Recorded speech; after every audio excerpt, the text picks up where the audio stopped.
Hey, this is another video by PetRock. Today I'm working on my wife's 98 Ford Mustang. It's a 3.8 liter V6 and today it needs an oil and filter change. It just rolled over, I think, 165,000 miles, I think. It's a fairly simple job. It should only take you maybe tops a half hour if you take your time. Okay, once you have the car up in the air, it's a good idea to remove the oil filler cap and also at least pull the oil drain plug. The reason for that is that when you actually pull the oil plug underneath in the oil pan, you don't want the engine to be a sealed system. You want air to be able to get in so that the oil will come out. Next, we move underneath the car. So the drain plug is on the passenger side of the motor right here.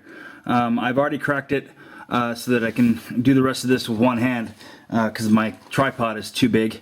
Anyway, so you get a 15mm socket and just spin this off. Get it off most of the way until it's pretty much free spinning, and then with your hand just carefully remove the plug. And hopefully you angled your pan underneath such that the oil goes into it. So now you just wait for the oil to come out until it's basically just dripping. So one trick you might want to try is that since the oil hole is actually inset into behind this plate, the oil is just going to hit the plate and then pool in the plate and spill out wherever it wants. So one thing I like to do is I take a piece of paper towel and basically turn it into a funnel so that it'll go into my pan once it starts to get to the drippy part. So one thing you can do while you're waiting for the oil to drain out is to just basically give your motor a good once over. Check the fluids on the brake master cylinder, which is right there. You should also check the coolant level.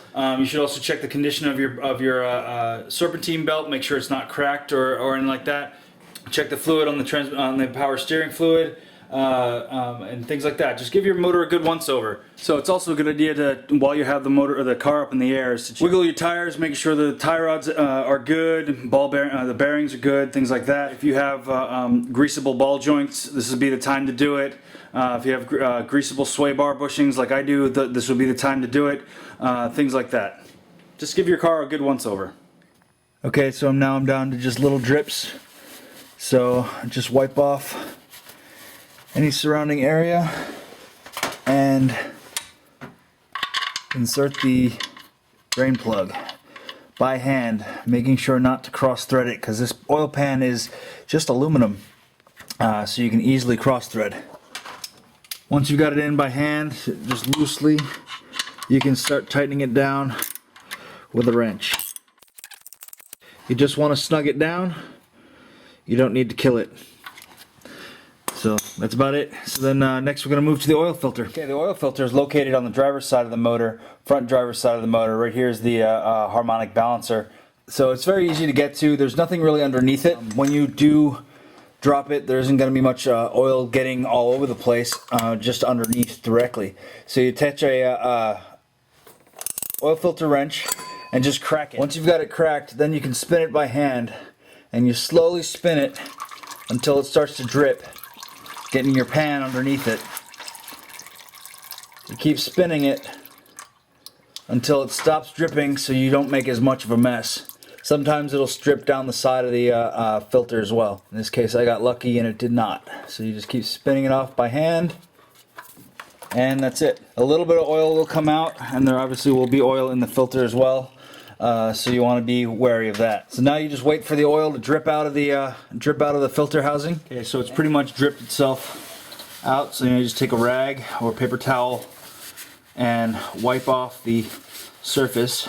You want to make sure that there's no leftover gasket from the old oil filter. If you do see it, just scrape it off with a scraper or something like that. Next, you get your oil filter. You take a little bit of oil and just put it around the rubber gasket at the top. Just get a nice good coating on it. I also like to take a little bit and put it on the threads on the center of the filter just to make it so it's easier to get on and off. So now I'm going to screw on the filter just by hand. So you just need to spin the filter by hand until it stops, until it comes in contact with the filter housing. And then you take your oil filter wrench and you turn it about 1/2 to 3/4 of a turn. So there's 1/4, 1/2, somewhere in the middle of 3/4. And that's it. You don't need to. You don't want to tighten it on till it hurts. You don't want to squish the little rubber gasket and make it cause an oil leak. Next, we move to the top and we start filling the motor back up with oil. So you fill it through the fill hole on the side of the valve cover on the driver's side. This motor takes 5 quarts of 5W30 oil. Just pour it right in. Just let it all drain in, and then do that 5 more times. So one trick you can use to make the oil pour out faster from the jug is if your motor's hot, you can place the oil around in different spots to heat it up a little bit, so it'll flow out of the bottle a little quicker.